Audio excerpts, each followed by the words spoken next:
السلام عليكم. تعالوا بقى كده شوفوا العظمة اللي عاملينها النهاردة، وسيبكم من الترندات. كل الفيس مقلوب اليومين دول، واليوتيوب على طاقية السلطان وعمة السلطان. تعالوا بقى نعمل حاجة كده اللي تسد معانا فطار وعشاء كل يوم ان شاء الله، بمقادير سهلة وبسيطة جدا. هنعمل منين الأفران أو كعب الغزال، بجد دايب جدا. وهقولك لو انت عايزاه يكون مقرمش خالص تعملي ايه، ولو عايزاه يكون دايب كده وطعمه حلو برضه هقولك تعملي ايه. بس ما تنسيش لو أول مرة تشوفي القناة متنسيش تشتركي في القناة وتضغطي لايك للفيديو وتفعلي الجرس على الكل علشان يوصلك إشعار بكل وصفة أنزلها. شايفين ما شاء الله دايب اهي، وتوريقة حلوة وطبقات ما شاء الله، بجد طعمها حكاية. إن شاء الله تجربوها وإن شاء الله تنال إعجابكم. يلا بينا نسمي الله ونصلي على الرسول عليه أفضل الصلاة والسلام، ونشوف مقاديرها إيه النهاردة. مبدئيا كده هنا عندي 3 معالق كبار ونص سكر ومعلقة وربع خميرة وكوباية الا ربع مية، والمية تكون دافية ما تكونش سخنة علشان خاطر ما تقتلكيش الخميرة بتاعتنا. احنا كده هنحط الخميرة والسكر على المية، هندوبهم كده بقى ونركنهم على جنب لحد لما يتفاعلوا مع بعض. احنا كده بيعتبر ان احنا بنعمل تيست للخميرة بتاعتنا، بنشوف هي شغالة ولا لا. تعالوا بقى كده نركنها على جنب ونشوف هنا الدقيق بتاعنا وبقية المكونات. عندي هنا كيلو دقيق، وهحط عليه نص معلقة صغيرة ملح، وهحط هنا بقى كوباية ونص زبدة. دول كده هنا 300 جرام زبدة. الكوباية دي عندي هنا بتاخد 200 جرام، يبقى انا هحط هنا 300 جرام زبدة. والخمسين جرام المية جرام الباقية هحطهم زيت، علشان خاطر انا عايزاها تكون فيها سنة قرمشة بسيطة وتكون دايبة. لو انت عايزاها بقى قرمش خالص حطي كوباية زبدة على كوباية زيت. عايزاها بقى خير الأمور الوسط، تكون دايبة وفيها سنة قرمشة بسيطة زي ما أنا ما هعمل كده. حطي كوباية ونص زبدة ونص كوباية زيت، تمام. هنحط بقى كده الزيت والسمنة بقى الأول، وكمان لو انت بقى عايزاها مسكرة كمان عن كده ممكن تحطي. لو ما عندكيش عجوة ومش هتشتغلي بيها بالعجوة هتحطي بيها كمان حوالي 4 معالق كمان سكر أو 5، حسب ما انتوا عايزين الحاجة مسكرة أو سكر وسط أو سكر معقول، تمام. هنزل بقى كده بالزبدة بتاعتنا الأول، وممكن تستخدمي هنا سمنة وممكن تستخدمي أي نوع زبدة انتي تفضلي. هنبدأ بقى ان احنا كده نبسها الأول كده بقى بالسمنة أو الزبدة، ونبدأ ان احنا نغلفها ونبسها زي الكحك كده علشان خاطر ان هي تطلع دايبة معانا. بس بجد جربوها كده بالمقدار ده، هي بجد دايبة وكمان فيها سنة قرمشة كده وطعمها حلو جدا. كده بسيت العجينة بتاعتي لحد لما اتغلفت بقى بالزبدة وأصبحت بقى بالشكل ده، لحد لما تعمليها كده وتطبقيها في ايدك تكون قطعة عجين. هنجيب بقى هنا الخميرة ونبدأ ان احنا نضيفها كلها بقى بالشكل ده، وطبعا هنزل بقى كل السكر والحاجات الباقية، وابدأ بقى ان انا اعجن بقى بيها بالشكل ده.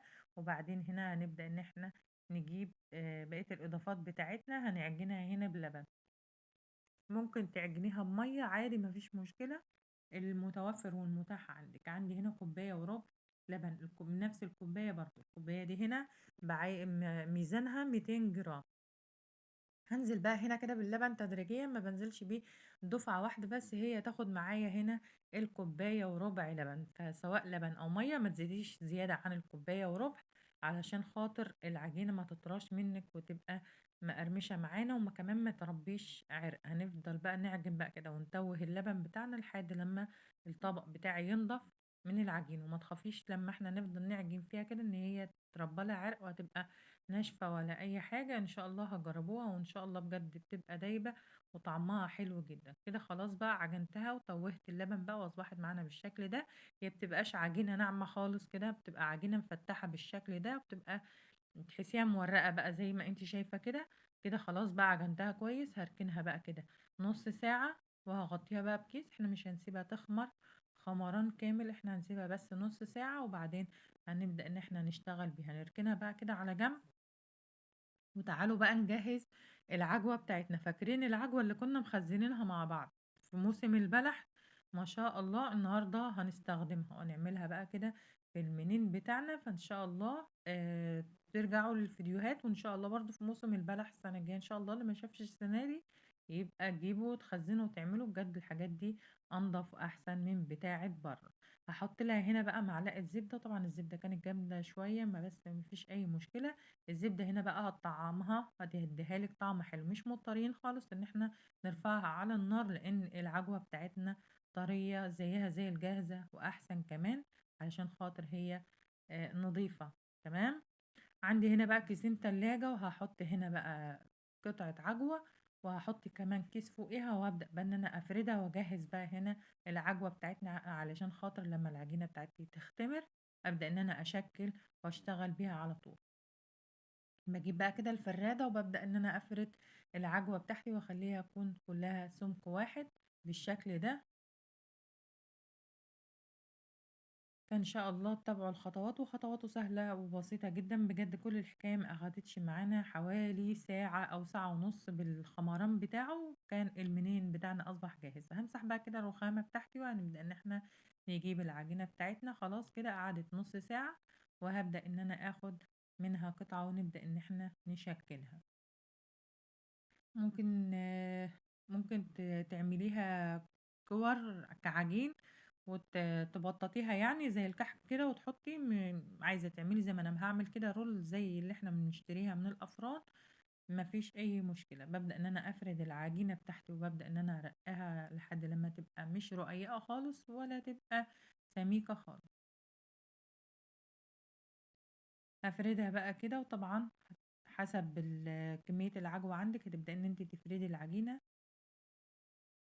بس أهم حاجة إن أنا أقطّعها بشكل مستطيل كده، علشان خاطر لمّا آجي أحُط العجوة بتاعتنا. أصبحت بقى بالشكل ده.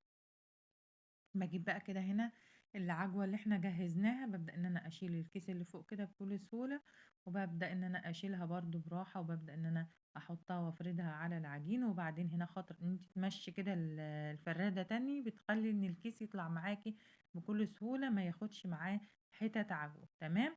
وبتثبت كمان وبتترقّى على العجينة بتاعتنا. هابدأ إن أنا أشيل بقى كده الكيس، وبعدين أي زوايد من العجين اللي بتبقى متبقية في الجناب دي هابدأ إن أنا أشيلها. وطبعًا لو حتّة عجوة اتشالت ما فيش أي مشكلة، آخُد وأحُط تاني وأساوي علشان خاطر يبقى المُربّع بتاعي أو العجينة بتاعتي كُلّها واخدة من العجوة. هاقطع بقى كده الزيادات بتاعة العجين وأجمّعها تاني وأبدأ إن أنا أبطّطها من تاني وأعمل بيها منين تاني. تمام؟ كده خلاص بقى بعد ما فردت العجينة بتاعتي بابدأ إن أنا كده من تحت بابدأ إن أنا أرُلّها كده بالتساوي زي ما أنتم شايفين كده علشان خاطر إن الرول بتاعي يبقى كُلّه متساوي. بابدأ إن أنا أبرمها بقى بالشكل ده أو أرُلّها بالشكل ده، وبعدين هنا الطرف هابدأ إن أنا أضغط عليه كده مش محتاج أي حاجة، بيتقفل بكل سهولة. بعدين بقى هنا هابدأ إن أنا أمُطّها كده أو أرُلّها لحد لمّا تطول علشان خاطر تبقى كلّها مقاس واحد ما تبقاش تخينة. عندي هنا بقى سمسم محمّص، ممكن تعمليه بالطريقة دي إن أنتِ تاخدي كده وترُشّي، وممكن كمان لو حابة عايزة تلزّقيه بقى كمان أكتر تحطّي مَيّة بسُكّر وتمشي بس بفُرشة كده على العجينة بتاعتنا وترُشّي السمسم، هيلزق معاكِ بكل سهولة، وهو كده برضه بيلزق علشان العجينة بتاعتنا طرية. فممكن كمان خطوة السمسم دي مش مشكلة يعني مش شرط، عشان كده هو يعني بعد السِوَّا بيقع منّه حبّة ما بيبقاش ثابت كُلّه، فإحنا والله العظيم يا غالية علشان خاطر التصوير مش أكتر. إنّما لو مش باصوّر خلاص ما فيش سمسم مش مشكلة. بعد كده بقى خلاص حطّيت عليها السمسم، بابدأ إن أنا أجيب القطّاعة أو بتجيبي سكينة حامية عندِك وبنبدأ إن إحنا نقطّعها تكون كُلّها مقاس واحد أو زي ما تيجي معاكِ بقى تيجي، مش مشكلة. تمام؟ كده خلاص بعد ما قطّعتها باجيب بقى صينية تكون مش مدهونة أي حاجة خالص، وبابدأ إن أنا أرُص المنين بتاعنا بالشكل ده. هاكمّل بقى بقية الكمية وهاورّيكِ طريقة تانية لو أنتِ حابة تلزّقي السمسم بيها. تمام، كده بقى بعد ما رلّيتها وحطيت لها العجوة وبابدأ إن أنا أرُلّها، بامُطّها بس كده شوية مش كتير خالص يعني، مش هاعملها تكون المَطّة تخلّيها تترقّق خالص وتبقى رفيّعة يعني برضه خير الأمور الوسط. خلاص كده بعد ما رلّيتها بابدأ إن أنا أقطّعها كده برضه، باورّيكِ إن أنتِ ممكن تقطّعي بسكينة، ممكن تقطّعي بقطّاعة، والسكينة هنا اللي هي المشرشرة دي بتكون سهلة في التقطيع، علشان خاطر العجوة بتاعتنا هتخلّي شكل العجينة يعني يبوظ، فعايز سكينة تكون حامية. باخد بقى قطعة العجين وبابدأ إن أنا ألزّقها في السمسم، باحطها على طبق السمسم كده بيلزق معانا السمسم بكل سهولة. عايزة تعملي الطريقة الأولانية براحتك كده، الطريقتين قدّامِك. بقية كمية العجين بقى ما عملتهاش بعجوة علشان في خاطر العيال برضه عايزين إيه، شوية بعجوة وشوية من غير عجوة. فردتها وبعدين بدأت إن أنا رلّيتها وبعدين مطّيت الرول بتاعي وبدأت إن أنا أقطّعها بالشكل ده علشان خاطر تدّيكِ توريقة وشكل حلو، بخلاف إن أنتِ تقعدي تاخديها قطع كده وتقطّعيها كقُرَص عادية. تمام، كده خلاص بقى بعد ما خلّصتهم تقطيع هاركنهم 10 دقايق بس عشان خاطر على ما الفرن بتاعنا ما يسخن. يعني أنا خلاص بعد ما خلّصت كل الكمية تقطيع، إنما لو أنتِ في حد بيعمل معاكِ أو بيساعد معاكِ فسيبيها كمان تِلت ساعة بعد ما تخلّصوا تقطيع، إنما عشان خاطر أنا عملتهم لوحدي فباسيبها بقى إن هي إيه 10 دقايق.